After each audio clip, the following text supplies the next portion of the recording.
আসসালামু আলাইকুম ফ্রেন্ড, সবাই কেমন আছেন? আশা করি সবাই খুব ভালো আছেন। Welcome back to my channel. তো ফ্রেন্ডস, আমি বাড়িতে যেভাবে চিকেন কষা বানাই সেটা আজকে আপনাদের সাথে শেয়ার করব। তো প্রথম থেকে ভিডিওটা দেখতে থাকুন, আশা করছি আপনাদের ভালো লাগবে। প্রথমে একটা কড়াইতে আমি তেল দিয়ে দিচ্ছি বেশ খানিকটা পরিমাণে। অবশ্যই সরষের তেল দেব, তাতে করে রান্নার টেস্টটা খুব ভালো আসে। দিয়ে দিচ্ছি খাড়া মশলা, মানে হচ্ছে শুকনো লঙ্কা, এলাচ কয়েকটা, দারুচিনি, লবঙ্গ, তেজপাতা। এবার এর মধ্যে দিয়ে নেব পেঁয়াজ কুচি। প্রায় 300 গ্রাম মতো পেঁয়াজ কুচি এখানে আছে, ছোট ছোট করে কেটে নিয়েছি পেঁয়াজটাকে।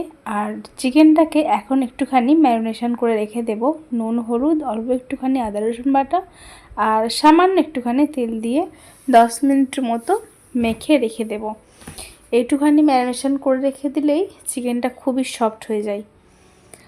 চেষ্টা করবেন একটুখানি ম্যারিনেট করে চিকেন রাখার, তাহলে চিকেনে যে ছিবড়ে ভাব কষিয়ে নেওয়ার পরে সেটা আর আসে না, চিকেনটা কিন্তু খুব সুন্দর নরম হয়ে যায়। এবারে পেঁয়াজটা যখন হালকা বাদামি একটা কালার চলে আসবে, দিয়ে দেবো এর মধ্যে 2টো টমেটো কুচি। এবার একটা মশলা আমি রেডি করে নেব। দিয়ে দিচ্ছি 2 চামচ পরিমাণ আদা রসুন বাটা। শুকনো মশলাগুলো আমি তেলের মধ্যে দেব না, জ্বলে যাওয়ার কারণে আমি মশলাগুলো একটুখানি ভিজিয়ে নেব।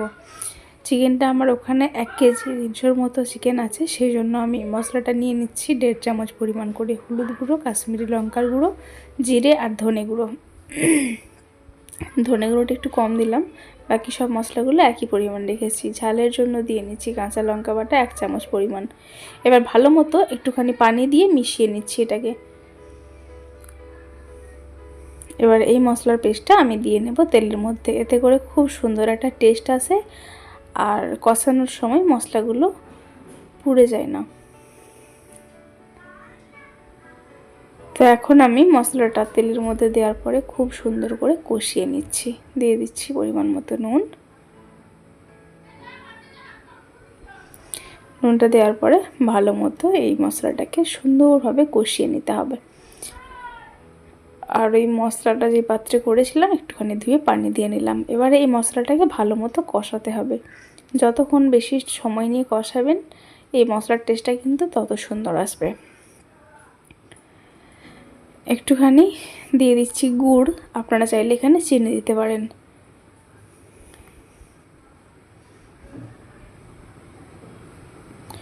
ভালো মতো মশলাটা কষিয়ে নেওয়ার পরে এখানে আমি চিকেনটা দিয়ে নিলাম। চিকেনটা দেওয়ার পরে মশলার সাথে ভালো মতো মিশিয়ে নিয়ে ঢাকা দিয়ে দিয়ে এই চিকেনটাকে মশলার সাথে কষিয়ে নিতে হবে।